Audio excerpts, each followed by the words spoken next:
Okay, we're gonna start playing Citizen Sleeper.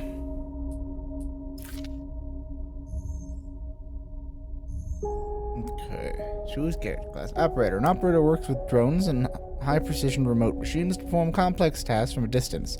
Sleepers assigned to operator work are usually cerebral and precise people. Work, transfer, intercept. Chance to gain cryo and interface actions. Skills 0. Work with tools. Interface +1. Working with digital interfaces. Endure -1. Uses strength, will. Intuit, approach problems awareness, engage, approach problem head on. Okay. Extractor. Extractors work on a more resource extraction, often in hard vacuum environments. Sleepers assigned to extractor are often confident, self-sufficient, and high level of endurance. Perk, photosynthetic skin, sunbathe, dice action allows energy recovery at home. Skills, you get +1 to endure and -1 to and then we have Machinist. A machinist repairs and modifies automated systems used in industrial resources extraction. Sleepers assigned to machinist works are usually diligent, careful, and structured people. Perk, efficient extractor. Chance to gain random scrap item on engineer skills. +1 engineer and -1 on gauge. Okay. I think...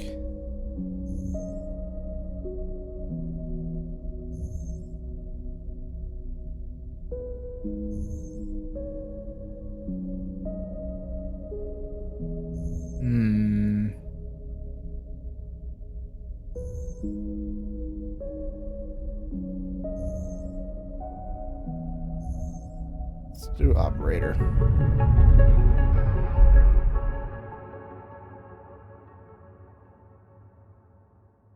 A little loud. Hopefully I can go to the options and turn the audio down.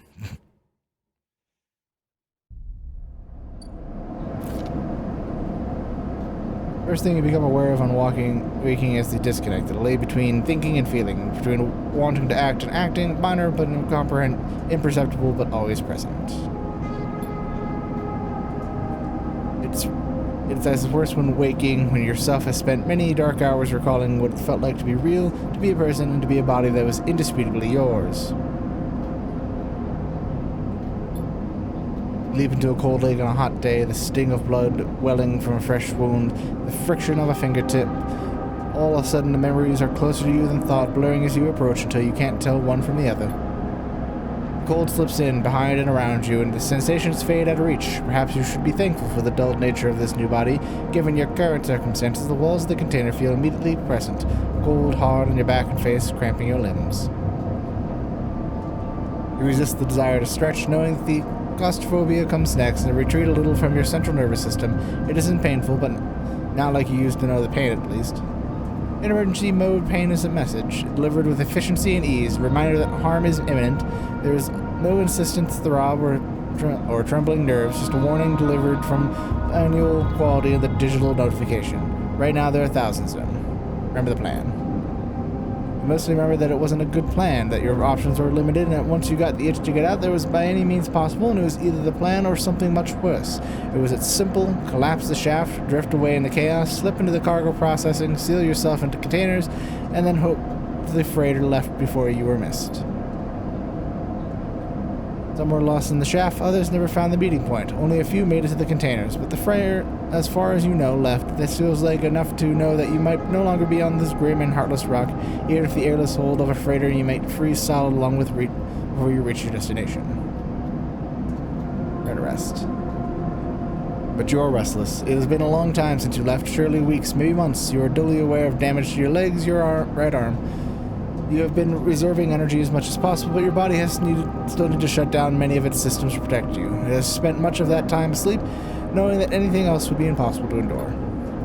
Feel the weight of the impossibility to be together. It is time to sleep again, to nudge the false body into inducing delta waves in your emulated mind, and once again recoil into the dream that you were once a person. Rest. Time passes, the cold continues further in. You feel something. Warmth.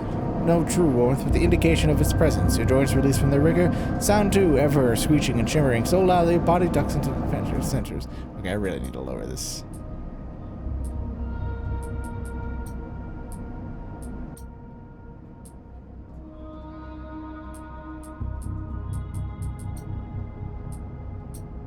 Okay, that's better. Warmth, not true warmth, but yeah, it's a bit better. Through the indication of his presence, your joints are released from their rigor. Sound too. Everywhere screeching and shivering, so loud that your body ducks your hearing to protect its sensors. Then light. While white is cold, softer and softer until the haze of the dirty yellowy figure appears. You are out.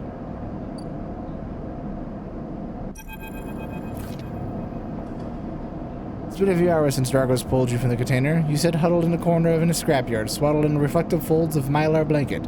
You are slowly coming back to consciousness, back to life. You stare at the ornately curving element of the improvised heater. You are surrounded by an angular, incoherent lumps of ships, some corroded beyond recognition, while others carrying glassy wounds along their edges.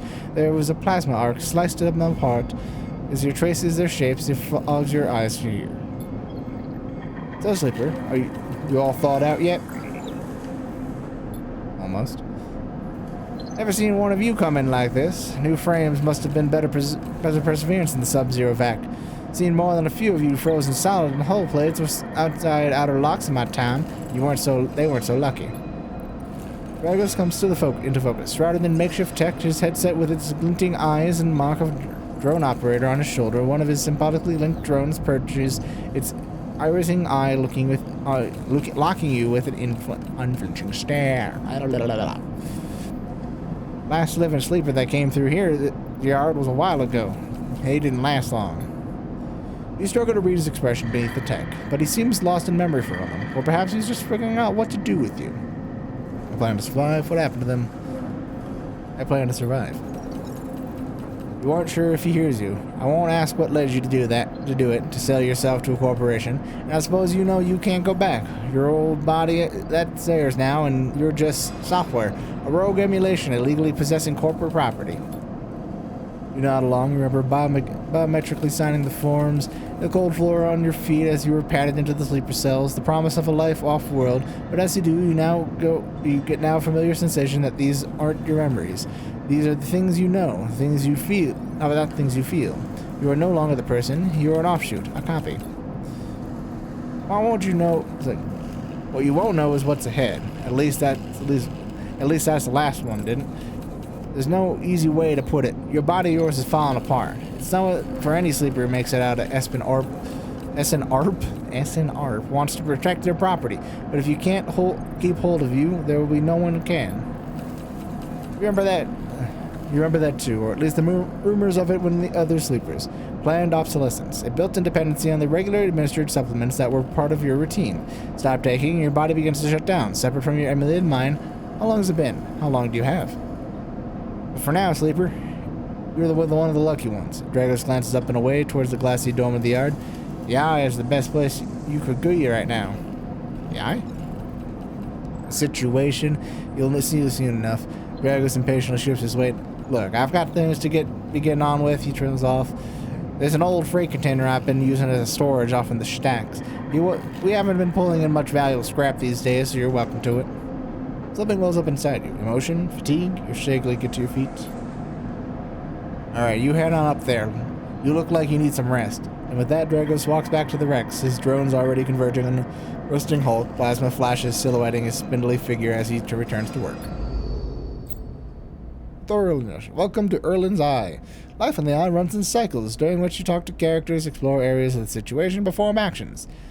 At the end of each cycle, you need to head to your current home to rest. Resting will move time forward from the station. Head to the empty container location to the rest of the end of the cycle. Okay.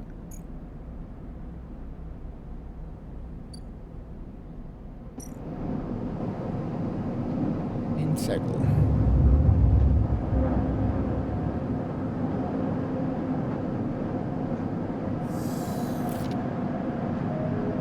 You wake up curled in the corner of the container and begin slowly assembling the world around you.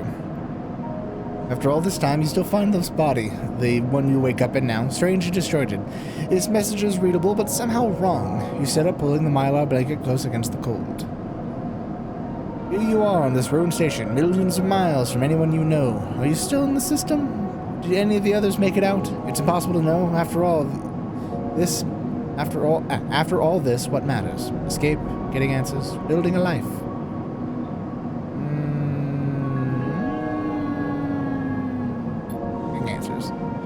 It all matters. The past is impossible to escape if it remains a blur. With S and Op, did you know what S and Op did to you cannot be forgotten. You need a way to understand all of this before you can move on.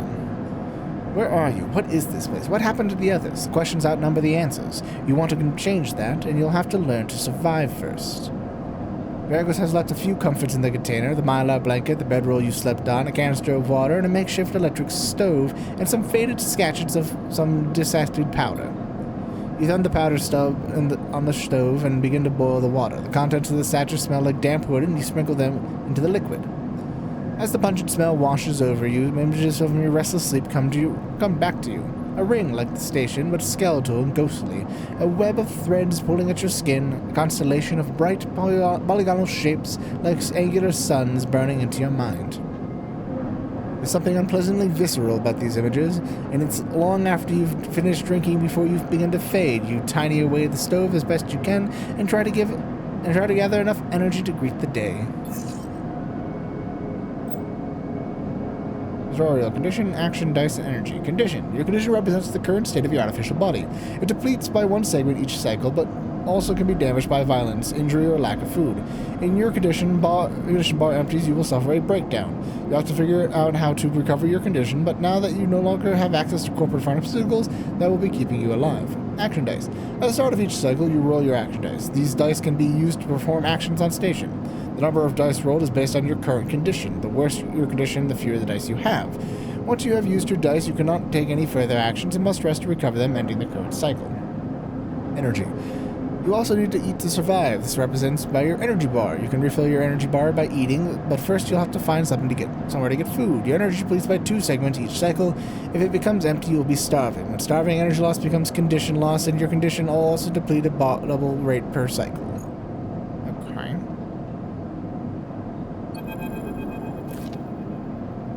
Eric is standing in the corridor when you close up the container. He's still wearing his headset, and in the harsh light of the corridor, you realize it's implanted. A drone sits on his shoulder, its cache of sensor eyes rapidly rising. How are you feeling? Okay. The drone chirps, good to hear. You notice that beneath the operator's rig, his skin is marked by burns and blotches. I know the container ain't much, but it's keep you safe, he pauses. So I'm not going to chit-chat too long. You well enough to work? Work? Look, I'll be honest with you, Sleeper. I didn't pull you out of the container out of the goodness of my heart. At the yard, it's simple stuff. We hack these old hulls down, sell them off to shipyards, where the bright market deals for cryo. Occasionally, we pull up some tech, something that will be a bit more valuable, but most of it just comes in a scrap. It's hard to find good hands here, but I figure as a sleeper, you'll be used to the manual labor, and obviously I'll slip in a few chits of commission based on when you turn up. Chits? These. He pulls out a handful of small metal bars. Airwall cryo. Isolated from the market. It's what we use to trade out here. He stuffs them back in his pockets. He shovels his feet nervously. Look, I wouldn't usually do this. In my opinion, you'd be best suited moving on as quick as you can. And sleepers, well, but things aren't being the way they are for me at the yard. I need the help. Why? Things are a little tight, that's all. I have a little crowd to a client over here or there. He pauses, looking for something else to add. Look, just come down to the yard when you feel fresher. There's plenty to do. Will do. He nods distractedly and turns and walks away, the drone hopping along with him. See you later, he calls back. Looks like it's time to get to work.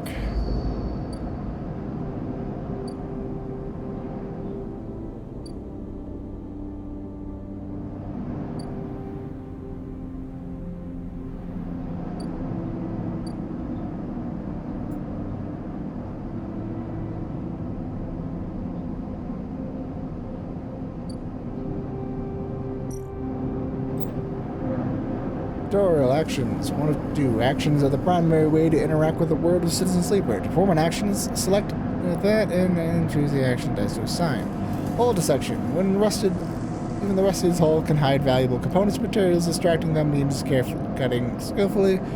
Manual salvage. It begins to take some time to sort and cut your way through the towers of salvage, but there's no stranger to hard labor.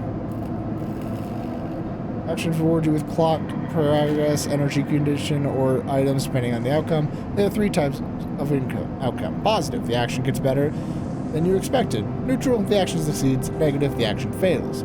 Action dice have the outcomes as follows. You get a 6, 100% chance. You get a 5, 50% positive, 50% neutral. 3 or 4, 25% positive, 50% neutral, 25% negative. And if it's a 1 or a 2, 50% neutral, 50% negative. Got it? Type 1. Either critical or repeatable. Critical actions can only be performed once. Type 2. Alright. 2. Either safe, risky, or danger. Safe means no loss of condition, energy, or cryo. Negative. Risky means negative outcome means cryo or energy loss. Danger means negative outcome means condition loss. Neutral outcome can mean cryo or energy loss. Skill. Let's see. The skill that the action requires: either engineer, interface, endure, intuit, or engage.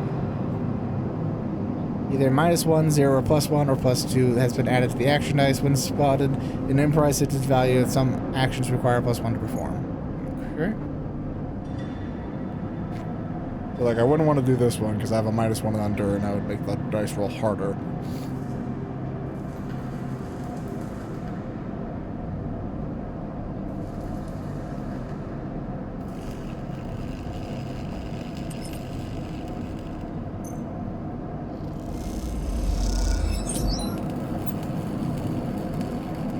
Actions often progress clocks. Clocks are displayed below the action and fill them, and they track your actions and how they affect the world. Filling a clock means something good or bad is about to happen.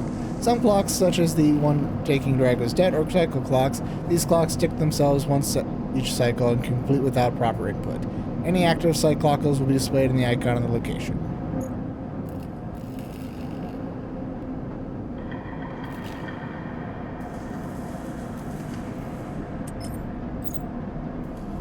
Drive to navigation. You're now free to explore Erland's Eye and make a life for yourself here. Try taking a drive to help you survive. Look for food and keep your energy up on a way to recover condition. Fill clocks to progress stories and find new opportunities. Remember to end cycle at your home when you are out of dice.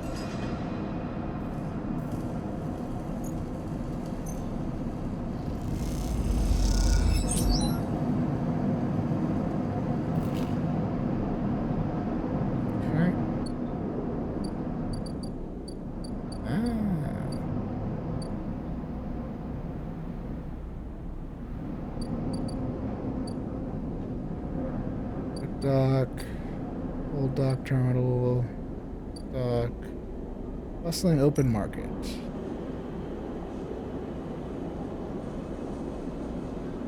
Ask for directions. Why wander when there's hundreds of people who live and work within the right market? All you need to do is find the courage to approach them. Explore the market.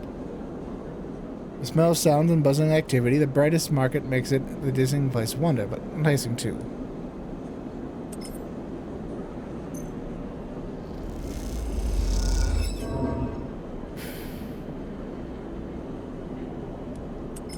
Let's try it again. Hey.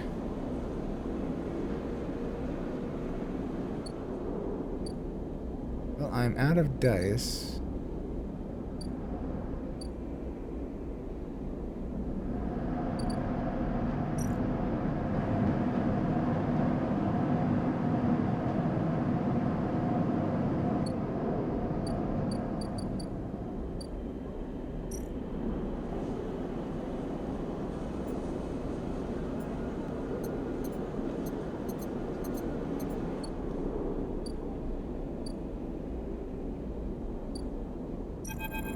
After.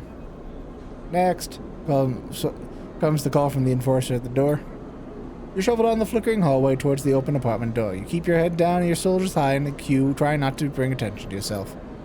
You are thankful for the tip-off that the doctor was operating out of this place, but now that you are here, you aren't so sure. The gang enforcer at the door, the flickering light strips, the decaying back hat block, they all made a long queue to test for your nerve, but your options are few, and without a supply of stabilizer, this body, your body, will...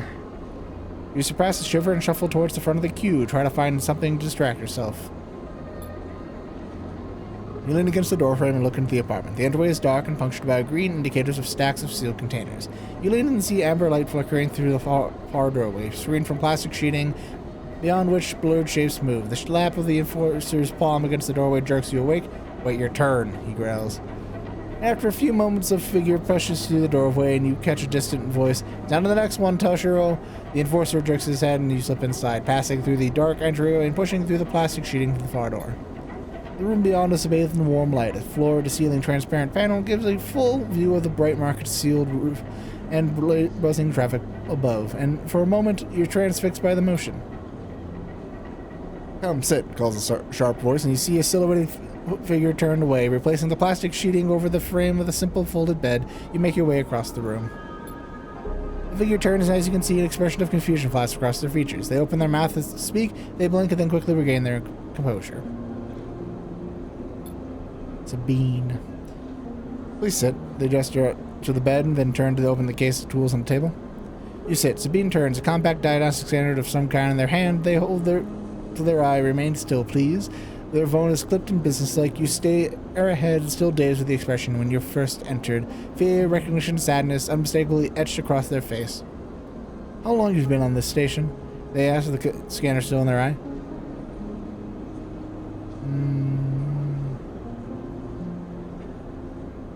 A few cycles.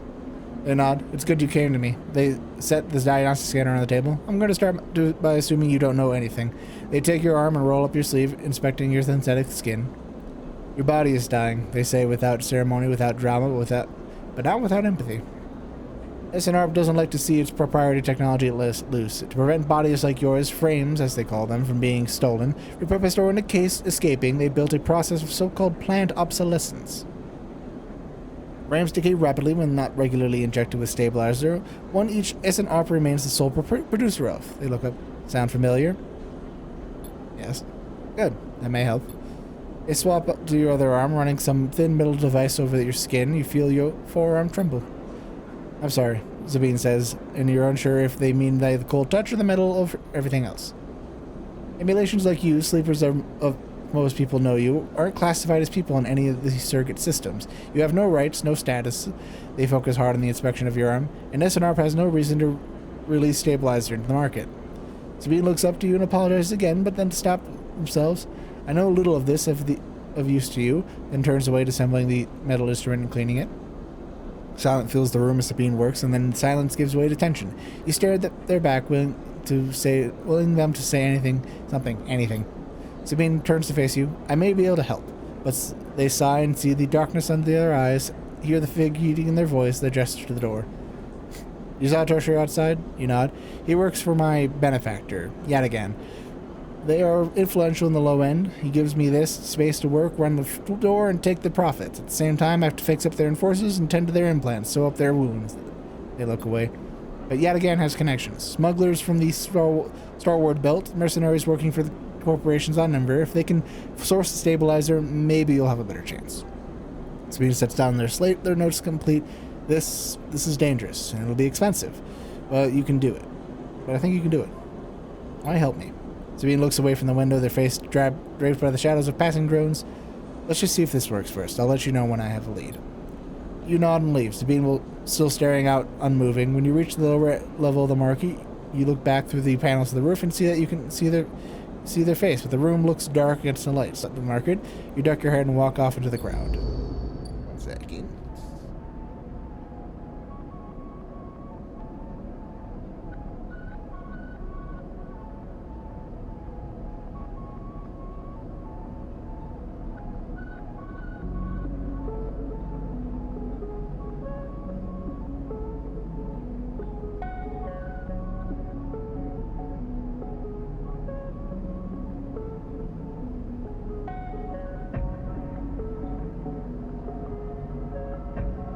Roll my nose.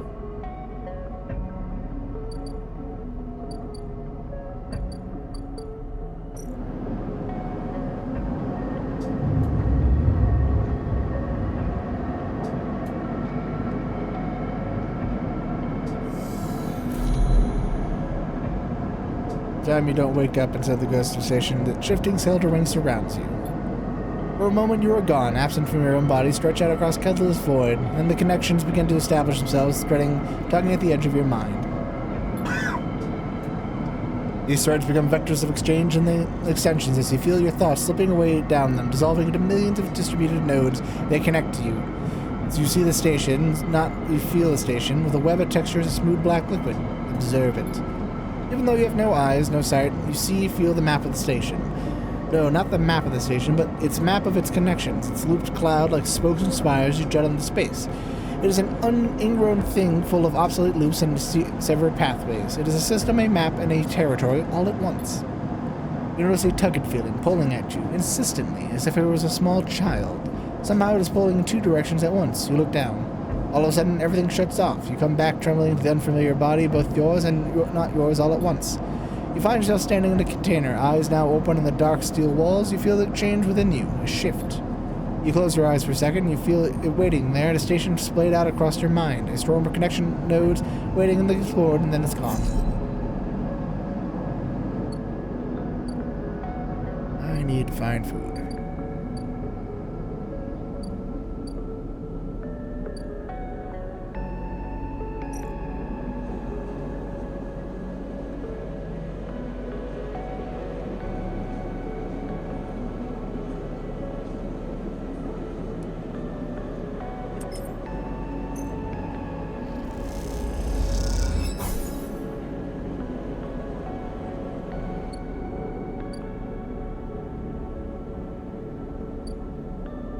That's what I'm looking for.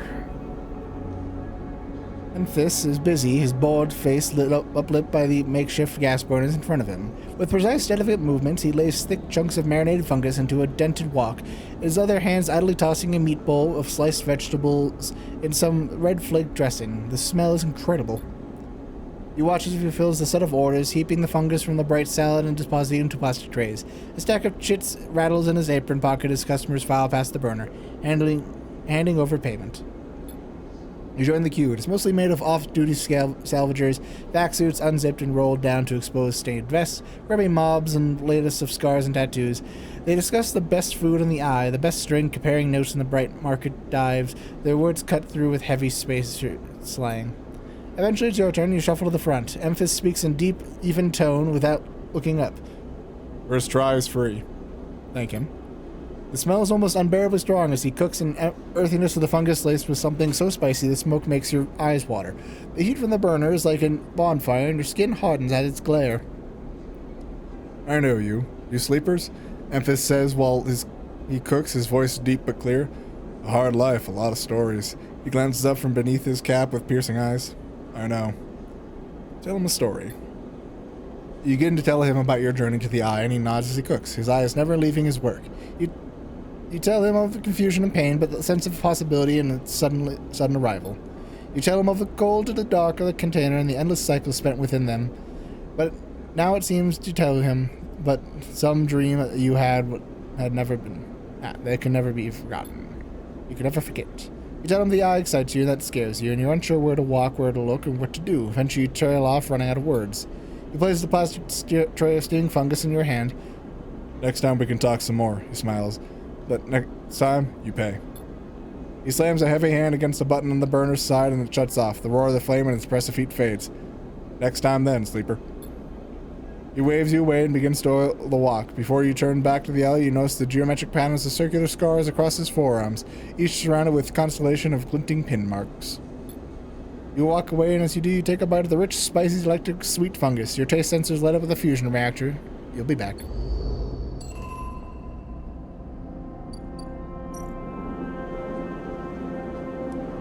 Let's finish this one up. You managed to... Okay.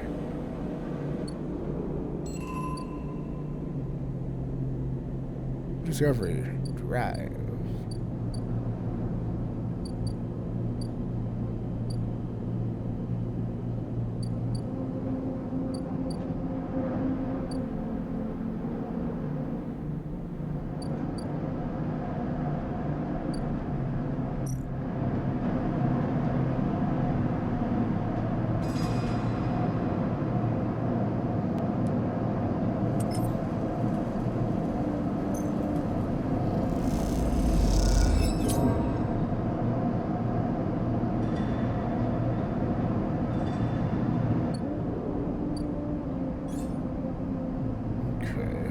What's this?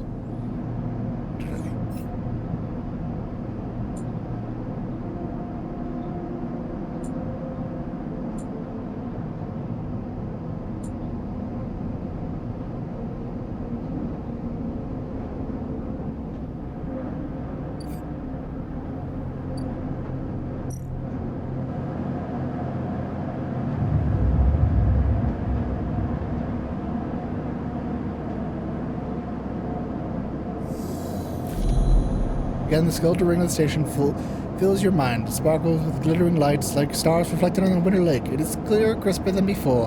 The threads still pull, but you remain in place, flickering in the flow. Between the threads, you see bright shapes, sketches of shimmering life beneath transparent crystal forms. You follow the path of thread across the ring. Through these forms, they then leap off the void. You begin to understand. These are nodes and connections, a map of information, of communication. There's so many layers, so many loops that it seems almost impossible to parse. But you begin to try. Focus on the threads.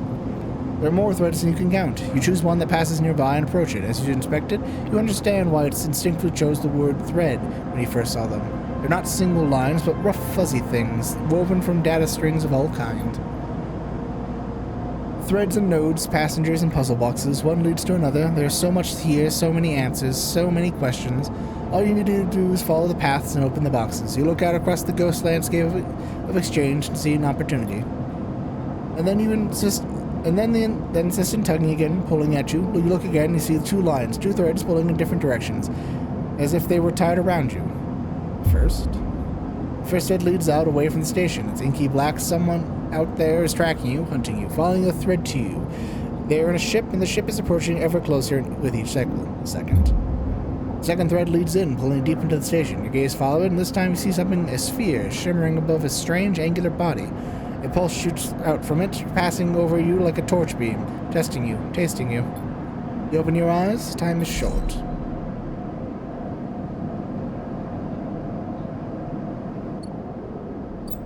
Goody. The cloud. Something has changed inside of you. You can now access the data cloud, or the Eye, a network of decaying protocols and data caches. While you can see the dice and items to access systems and extract data, but be careful, the networks are old and strange. Press Y to toggle this view on and off. Got it.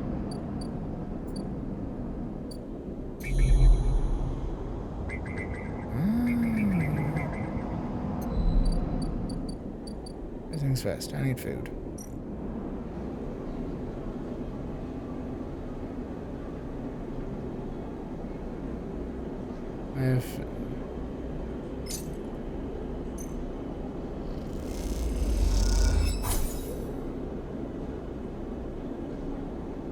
Be fine for now.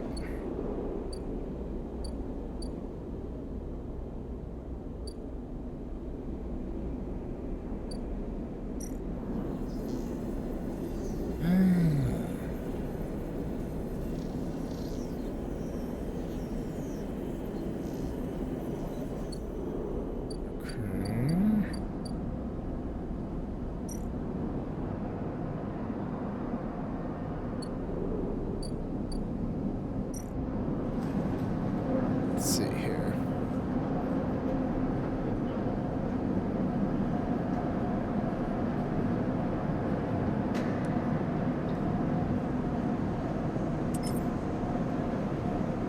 Wanna try and steal the dock plans? Let's go.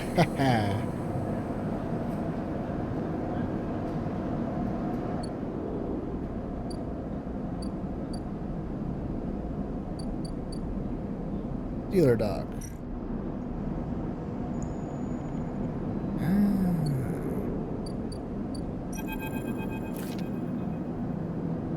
Hey, you. Want to earn a chip? Akita stands beside a huge pile of tied together hull plates. She stretches out her back, her shoulders bulging beneath her flight chute. Make it two. I need to last. This goddamn station. She sighs and pinches the bridge of her nose. Alright, come here then. You cross the dock concourse as she begins to split the plating of two bundles. What is it with this place? She asks as she angrily lashes the massive plates together. Everyone wants this cut. They're cut. She straightens up in an imposing height, her armor plates creaking, and looks up and down. Or is it just you that Or is it just you all think I'm an easy mark? We all need to survive. And he just softens. I get it. I do. She shakes her head. But I could do just one more cycle without being a jumped up grifter trying to take me off, or an idiot. Then that would be nice. I need to hoist one bundle of plating into her shoulder. Come on then. Enough chat. You've got to earn those chits. You struggle to shoulder the plates, but you do eventually. Anita gives you a look. Shifts this way, she says as she takes down the gantry at first of speed. As you catch up to her, she turns down a passage, pushing through a small crowd of stairs. Why are you doing this yourself? What is this all for? You mean why aren't I hiring these good folk? She nods back at the stevedores. I've paid Havengat enough. They're currently rinsing me for more I can't vacate unless I either fix the ambergris or sell it off as scrap. Ambergris, is that your ship? You got you on fast. She gives you another of her looks. She rapidly turns another corner as you trail behind. She got cut up pretty bad on our last job, and I had to moor up here for a spell, but since then it's only gotten worse. Somehow got in and sliced the core for my ship mine, so now she's gone dark. She shifts the panels of her shoulders. I do love her design. The upshot is that I'm sure one ship mine with a ton of repairs to do, and the rest of the crew signed off the moment they got wind I'd been stranded. So yeah, it's been time. Anything I can do to help? I don't know. Got a ship mine tucked away on your frame mirrors? For a moment, you aren't sure if she's serious. Agnes swings the plates from her back, almost knocking you over in the process. This is me. She hauls the second bundle off your shoulder. You're the first person I met here who actually might be considered helpful. She calls as chewing her bottom lip. Look, you want to help? Come see me. I need a hand putting Amber back together, and you don't seem like the type to try anything stupid. She passes the bundle of plates through the ambergris's outer lock and then turns back. Don't go spread all this around. Anita throws you a couple chits. She gives you a parenting nod and ducks through the doorway. All right, you get out of here. She calls back and slams it and locks the door shut.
I got on the rolls this time.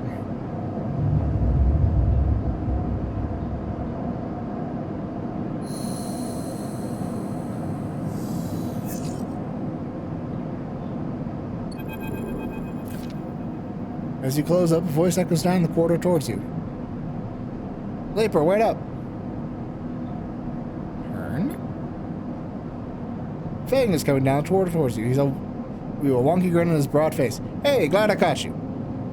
Do I know you? He grins. You do now. He puts his hand on your arm. I've been seeing you around. Oh, I've been hanging around. Just want to chat. You staying in that thing? He nods back to the container, shaking his head. Rough. It'll be hard to get to start on the A. He looks away down the passage. What was old Erland said? Like, what was that? What was it old Erland said? The eye opens for us all? Nice idea, but, well, not always very practical. Glances back to you. Why do we do our best, but it isn't easy? We pass together into the main hall, having gauge. We all have one dysfunctional family. Finn puts one arm around you. I'm not part of the security branch, though. Don't worry. I'm with systems. Even age. It is an administrative association for the Eye. Depending on who you talk to, we either emerge as a response to or a continuation of Andari Erland's original union. He smiles. Personally, I avoid the topic. He stops you in the quiet passage. Look, that's not what I'm here to discuss. I've been seeing you around. I've been seeing some unusual network activity, and well, I know a lot about you sleepers. I have a small proposition for you. He glances around, but it's not the place. But this is not the place for it. I have an office just across the way. Give me a cycle or two to prepare. Then, when you are settled, stop by. He lowers his voice and gives you a dark look. In truth, I need you. If what they say is true about you sleepers, well, there's got to be work. There's work to be done. He pats you on the back, and his voice bright and dark. His dark look suddenly gone. Stay clean, sleeper. He walks off down the passage, raising a hand in farewell. Crazy people here. Alright, let's get something to eat. There we go. That should be 2 days worth of food there. Is it's gonna be expensive, so I don't trust that I have enough money right now for that.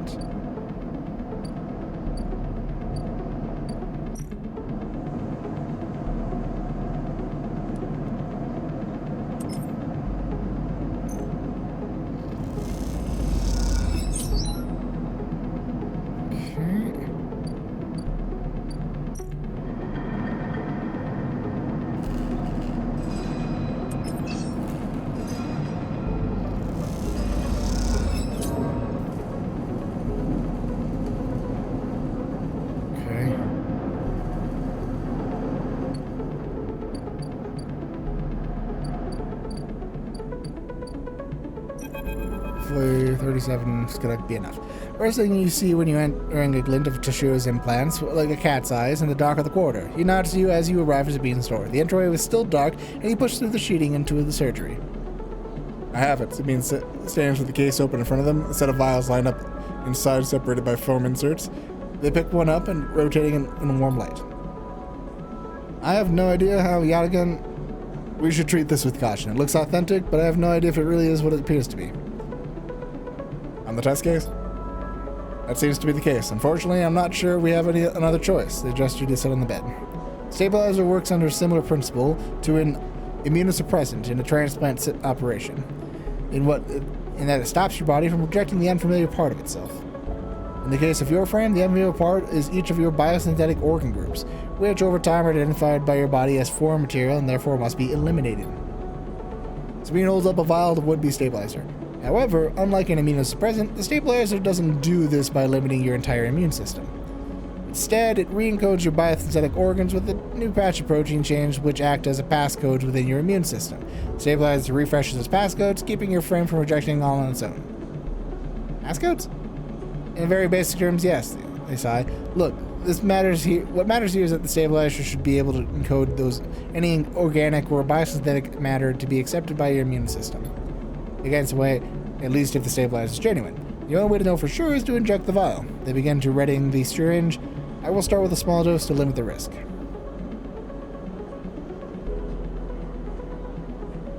Okay, let's do it.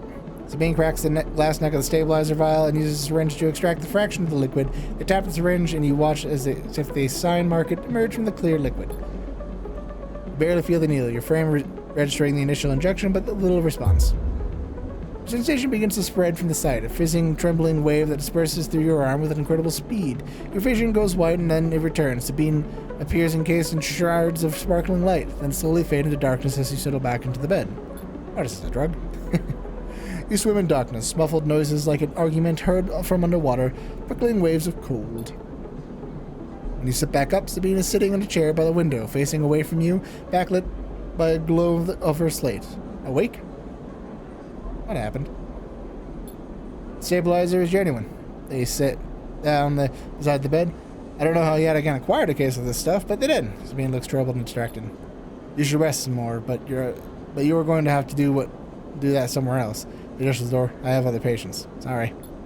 Sabine nods towards the case. I'm afraid I can't offer you any more doses. You are going to need to pay for the next dose. Silence fills the room, and they return to the glowing slate. Looking behind the room, it seems different somehow, as if things have been moved or shifted. You wonder how long you've been out. Sabine? Nothing comes for free, sleeper. Remember that. You manage to get to your feet and wander out into the hallway. The queue stretches down the flickering corridor. Joshua stands impatiently by the door and fixes you with a glare as you leave. You lower your eyes as you stumble past, somehow faintly aware of the situation spinning beneath you. Station spinning. Okay, so I am stable now.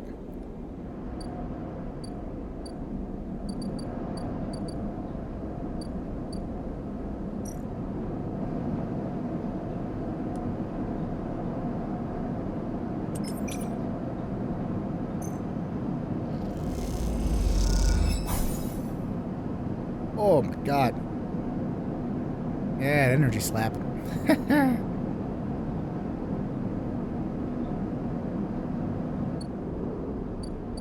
I should probably get a little bit more food before I...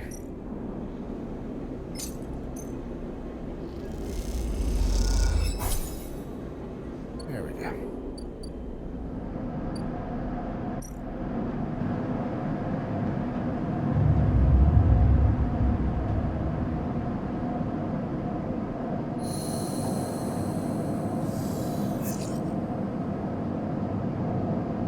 So that's right, they give me more dice. That's a good idea.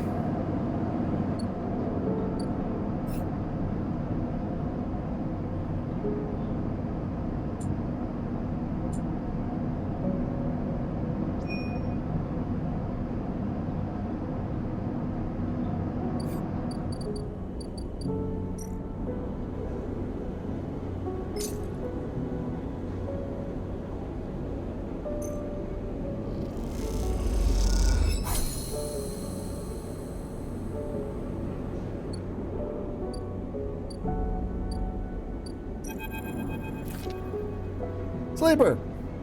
Sleeper! Memphis calls out to you, a booming voice that echoes through the corridor. Tell me a story. He throws a handful of chopped mushrooms into his wok, the fire leaping up to meet the oil. I see you, cycle in, cycle out, and we never speak. Tell me a story. What kind? Any kind. He pauses and drizzles something from a plastic bottle into the wok. But one of yours. He looks up to you. Nothing stolen. You pause, the spices rich in your nostrils, and think about the kind of story you'd like to tell Memphis. You look at the listener and imagine he has heard it all before. Perhaps he would enjoy a strange story, something with some spice. Tell a ghost story. Tell him about your dreams. All the sleepers, you tell Memphis, had dreams. Well, some were simple, memories left over from the emulation process that had become tangled up in their minds and would come out when they slept. It wasn't rare to hear a sleeper in the dorm scream or cry out in the night. But your dreams, those gray skeletal after images of systems and structures of threads and patterns, weren't like the others. They weren't memories or nightmares. They were reflections of reality, distorted, yes, but somehow true. You listened back then to keep quiet about them and let them flow through your mind like water. It was until you arrived in this place. Now your dreams colonize your waking life, and you slip behind your eyelids with every blink. And now you understand that they aren't dreams at all, but some process of interlacing, of living in another world that flows through one that's smoked through air. You tell them that you do not know if there was a reason for your dreams. Perhaps your reason is that it's just some side effect, a particular quality of a frame you inhabit. But whatever it is a gift. You hope to make use of it. Memphis finishes cooking and squints a little at you. Sleeper, he smiles. You are quite the storyteller. He eyes you, and you realize that he is trying to gauge how honest you have been with your story. Memphis passes you the meal that he cooked, and you take it gratefully, and he eats his standard tall. Thank you, Sleeper. He looks around at the empty market. But my time is done for today, and I do not want to keep you longer, so I will make you a proposal. He gestures the plastic box of ingredients stacked behind the stall. These are good enough for most, but someone told me a story that made me think a couple of cycles ago.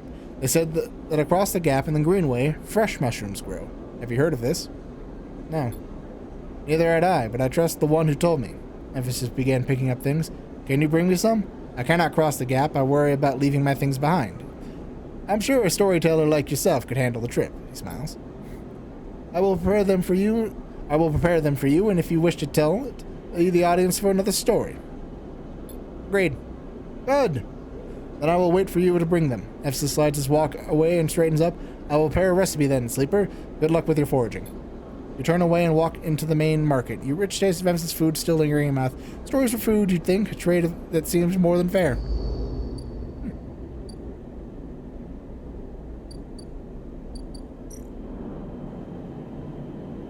Ooh, that is expensive.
arriving to a buzz of activity at the yard. Red blinking lights flash across a vast dark shape suspended below the dome. They flicker across scorched hull plates and bent structures, spilling from holes in a twisted shape. The cutter is huge and has been torn apart from some violent encounter. She's a beauty, isn't she? Drago stands on the side, focusing on his hulking ship as if lowering into the yard. She is. I should thank you. This place was on its last legs when you turned up, and now look at this. The ship's ascending slowly, its interior visible through multiple hull breaches. You struggle to gather the same enthusiasm as Drago's from this monstrous craft. You can't help but think of something what became its crew. What happened? What do you mean? He glances at you. I managed to convince our scavenger friends to give it to me on a credit. That's what happened. Oh, what happened to the ship? Oh, not my concern, he shrugs. The ship creaks like a calving iceberg as it reaches the base of the yard. Dragus is visibly excited. I know I shouldn't stick around, but I'm gonna need some help with this one. The drones start to crawl over the hull, their lights illuminating flashes of dented hull. Watching, you wonder if you arrived in this similar fashion. Locked inside the container, the wreck of the SN ARP freighter lowered into the yard, a corpse ready to be butchered. No, the container delivered to Dragos on its own, a womb for your rebirth into the strange station. You shudder. Perhaps it could have learned something about about the ship. You might be able to trace the path that you led to the yard. Dragos squeezes his shoulder. After these past cycles, I think we're up to it. What do you think? He sees the fading name of the ship emblazoned on the side. Winterlight. Let's do it. He claps in the back. Glad to hear it. Come back in a few and we can make a start. A real beauty. Drago repeats, perhaps just to himself. You take one last look at the shattered ship of the drone, start cutting, and then slip out of the yard, feeling suddenly cold in the empty passage. Hey. Character and upgrades. You've completed your first drive. Each drive completed unlocks an upgrade point. Spend on upgrading your character. Okay. So that's what this is.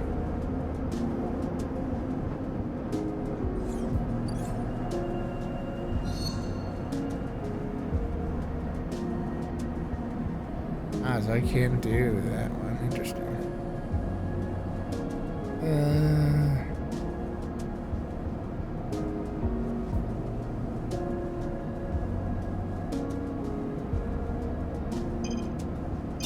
Right now, that seems like a good one to do.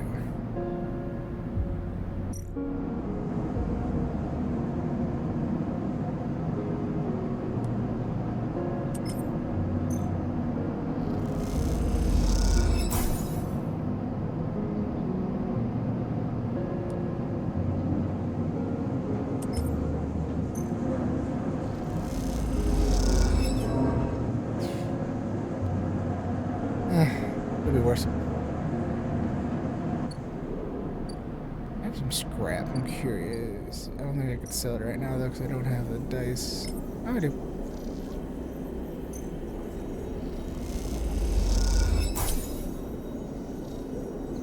Alright, alright, alright.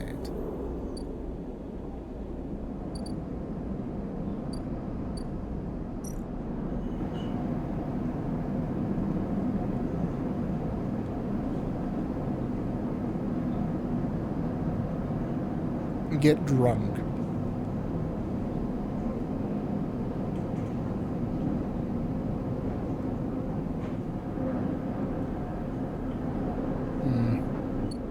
don't want to spend the money on that just at this moment.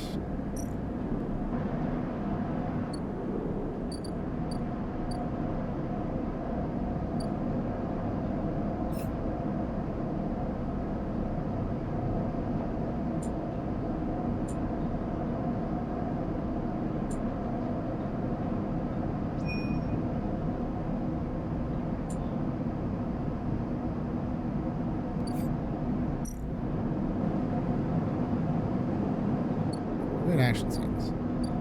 This.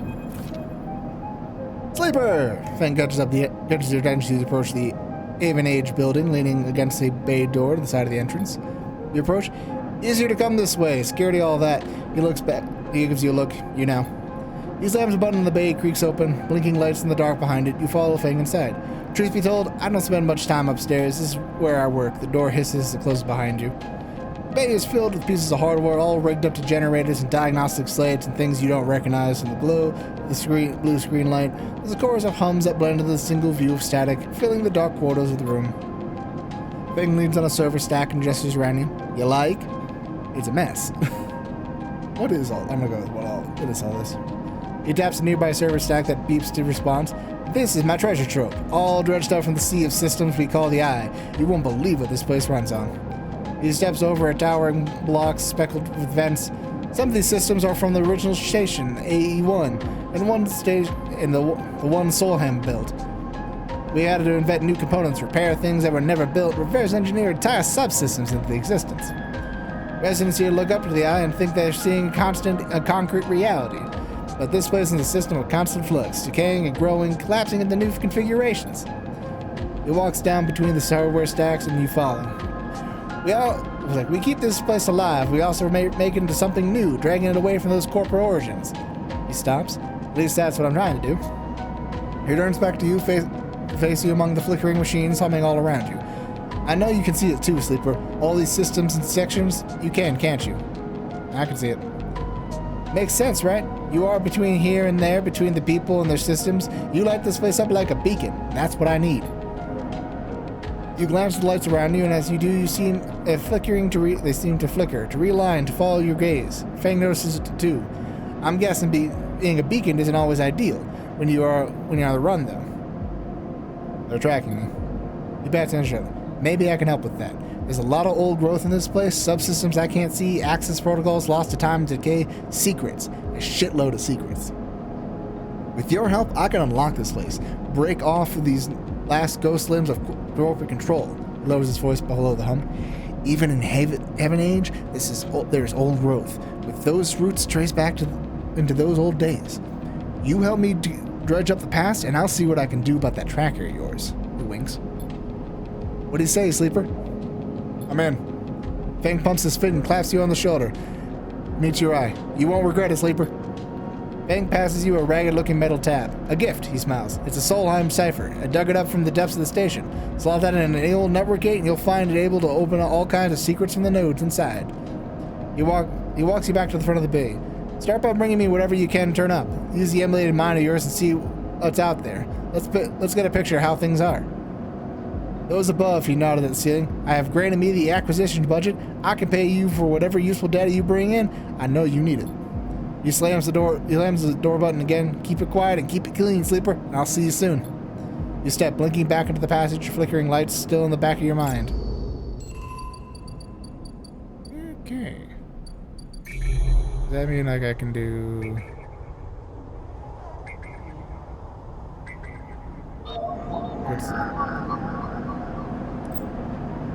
Data action. Data action allows you to extract data from the networks of the Eye.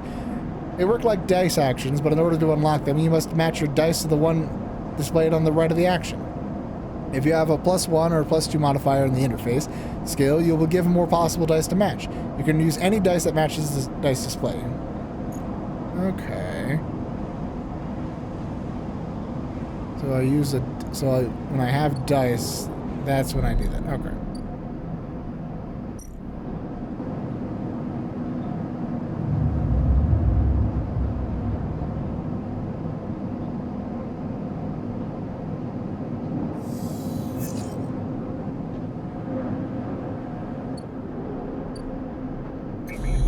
Curious.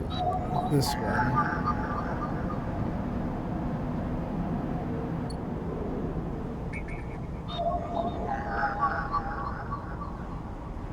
I can do that. And don't I have one? And it won't let me.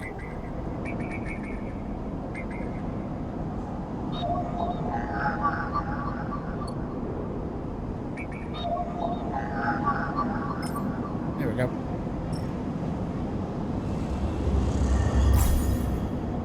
And access -1 soul. Okay.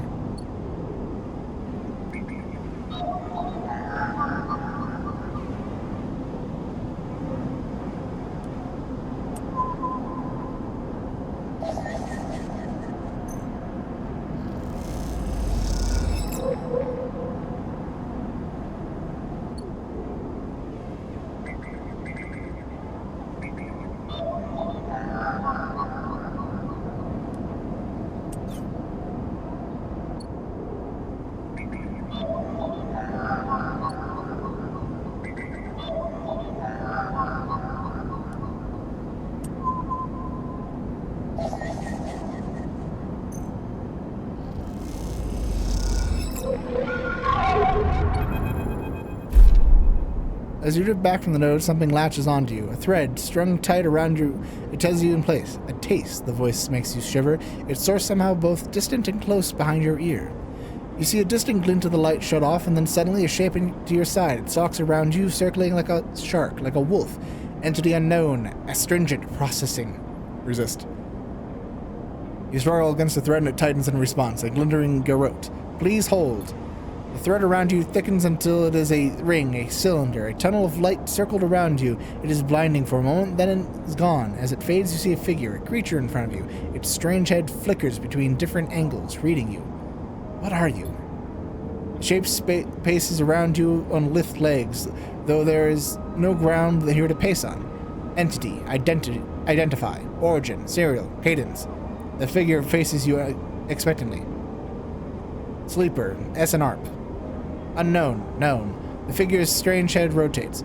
Brackish signature, of and not of. Attempting interface.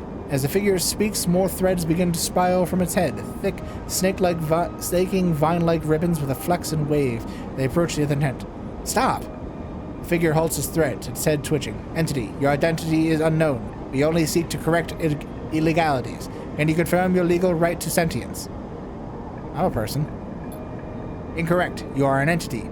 All at once, the hunter's head is directly in front of yours, blocking your vision. You stink of their taste. The one from the sealed dock. Hunter shimmers with fury. I will find access. I will interface. Sealed dock? Entity hides in the rotunda. You are its puppet. Hunter extends a razor-edged thread. I will not be diverted from my task. It glows with murderous intent. Strike. You lash out with all your force, not physical strike, but a spike of interface leaping up from the tip of a spear. Hunter stumbles, shifts, separates. Wake up. You open your eyes, blinking back into the station light, shaking a fear. Now that was weird.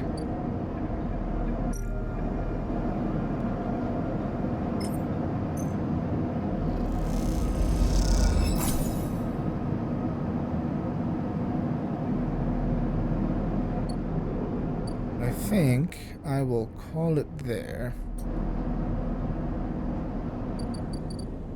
Now, I'm definitely interested in this, continuing, see what we can do here. But I hope you all enjoyed. Thank you for watching. And I'll see you next time. Bye-bye.